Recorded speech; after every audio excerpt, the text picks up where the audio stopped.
हमारे पास क्लास 12 का एक पी वाई क्यू है, इंपॉर्टेंट पी वाई क्यू है, आपका इंटीग्रेशन का है ये। तो ये है integrate cos two x minus cos two alpha upon cos x minus cos alpha. तो देखो ये बहुत इंपॉर्टेंट क्वेश्चन है, इसको स्टार्ट करते हैं। बहुत ईजी भी है, आप देखो आराम से सॉल्व हो जाएगा। कॉस टू एक्स माइनस हम पहले लिख लेते हैं, हमें क्या दिया हुआ है, cos two x minus cos alpha cos two alpha upon cos x minus cos alpha. ठीक है, ये आपको दिया हुआ है। अब देखो सबसे पहला स्टेप आप क्या करोगे, आपको सबसे पहले यहाँ पे क्या नजर आ रहा है, देखो सबसे पहला स्टेप आप करोगे कॉस टू एक्स की आइडेंटिटी और कॉस टू एल्फा की आइडेंटिटी। आप कॉस टू एक्स की आइडेंटिटी यहाँ पे लगा लोगे।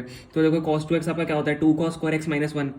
ठीक है, तो हम यहाँ पे इसको रिप्लेस कर देंगे, तो आपका हो जाएगा two cos square x minus one, और ये आपका हो जाएगा minus two cos square alpha minus one. ठीक है, और नीचे तो आपका ये सेम है ही। देखो आपको आइडेंटिटी नहीं आ रही इसमें, तो आपको मैं साइड में लिख लेता हूँ। आपकी यहाँ पे आइडेंटिटी यूज़ हुई है कॉस टू एल्फा की, कॉस टू एक्स ले लेते हैं। ठीक है, कॉस टू एक्स की आप या कॉस टू थीटा भी ले सकते हो, आप कुछ भी ले सकते हो। तो होती है two cos square x minus one. ठीक है, आपकी आइडेंटिटी होती है। होप आपको ये ध्यान होगी। अब इसके आगे हम सॉल्व करेंगे। देखो माइनस माइनस आप सॉरी ब्रैकेट खोल दो इसको, तो आपका माइनस वन प्लस वन हो जाएगा, और आपका माइनस कॉस टू एल्फा और माइनस वन और प्लस वन आपका यहाँ पे कैंसिल हो जाएगा। ठीक है, तो आपका हो जाएगा two cos square x minus two cos square alpha upon cos x minus cos alpha. ठीक है, इतना आपको आ गया समझ में। माइनस वन और प्लस वन यहाँ पे कैंसिल हो चुका है। ठीक है, अब देखो, अब हम यहाँ पे क्या करेंगे, अब हम यहाँ पे क्या कर सकते हैं, हम यहाँ से ऊपर से टू कॉमन ले सकते हैं। तो ऊपर से टू कॉमन ले लेते हैं और टू को बाहर भेज देते हैं।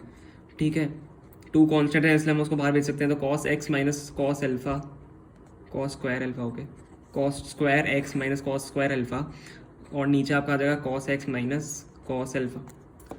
ठीक है, अब देखो, अब आप यहाँ पे क्या कर सकते हो, अब आप यहाँ पे cos square x minus cos square alpha, आपका ये क्या हो गया, ए स्क्वायर माइनस बी स्क्वायर हो गया आपका। तो आप इसको ए प्लस बी इंटू ए माइनस बी लिख सकते हो। ठीक है, तो यहाँ पे मैं लिख देता हूँ आइडेंटिटी आपकी, ए स्क्वायर माइनस बी स्क्वायर आपका हो जाता है ए प्लस बी इंटू ए माइनस बी। ठीक है, तो आप इसको अब सॉल्व कर लो। ऐसे टू आपका भारी है, हम इसको लिख लेंगे cos x minus cos alpha. ठीक है, और cos x plus cos alpha, और अपॉन आपका है cos x minus cos alpha, जो आपको चलते चलते आ ही रहा है ऊपर से। अब देखो यहाँ से क्या हो रहा है, cos x minus cos alpha और cos x minus cos alpha यहाँ पे कैंसिल हो रहे हैं। ठीक है, ये दोनों आपके यहाँ पे कैंसिल हो जाते हैं। तो आपका क्या बच जाता है, ऊपर आपका बच जाता है cos x plus cos alpha. सबसे ईजीएस्ट इंटीग्रेशन अब तो आ चुका है। अब क्या करना है, आपको दोनों को सेपरेट करके बस इंटीग्रेट करना है। और यहाँ पे एक ट्विस्ट है। ठीक है, कुछ बच्चे यहाँ पे गलती करते हैं, इसलिए आप आगे तक वीडियो देखो, यहाँ तक आप छोड़ के नहीं जा सकते। Cos x plus cos alpha, ये आपका इंटीग्रेशन है, और यहाँ पे डी एक्स आपका चलते चलते आ रहा है।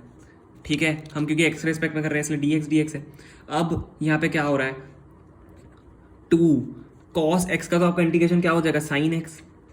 लेकिन यहाँ पे कॉस एल्फा को आपको बाहर लेना पड़ेगा, क्योंकि कॉस एल्फा कांस्टेंट है, हम एक्स के रिस्पेक्ट में कर रहे हैं। कॉस एल्फा यहाँ पे कांस्टेंट होगा, अंदर आपका डी एक्स ही बचेगा, ये आप ध्यान रखना।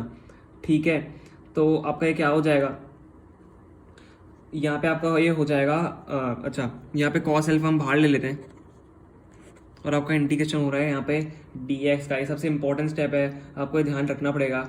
ठीक है, अब हम यहाँ पे नॉर्मल कर देते हैं। टू साइन एक्स हमारा यहाँ पे था ही, प्लस कॉस एल्फा आपका है ही, और आपका एक्स यहाँ पे आ चुका है। ठीक है, आप और इसको और सिंप्लीफाई करके आपको लिखना है तो आप लिख सकते हो टू साइन, क्योंकि बच्चे को क्या करते हैं, कॉस एल्फा का भी इंटीग्रेशन कर लेते हैं, minus sine plus sine alpha इसको कर लेते हैं। ठीक है, तो आपको ऐसा नहीं करना है बिल्कुल भी। तो two sine x plus x cos alpha, ये अल्फा है। ठीक है, प्लस सी आपका इसका यहाँ पे करेक्ट आंसर होगा। ये इंपॉर्टेंट आपका पी वाई क्यू है, आप इसको वापस एक बार सॉल्व कर लो।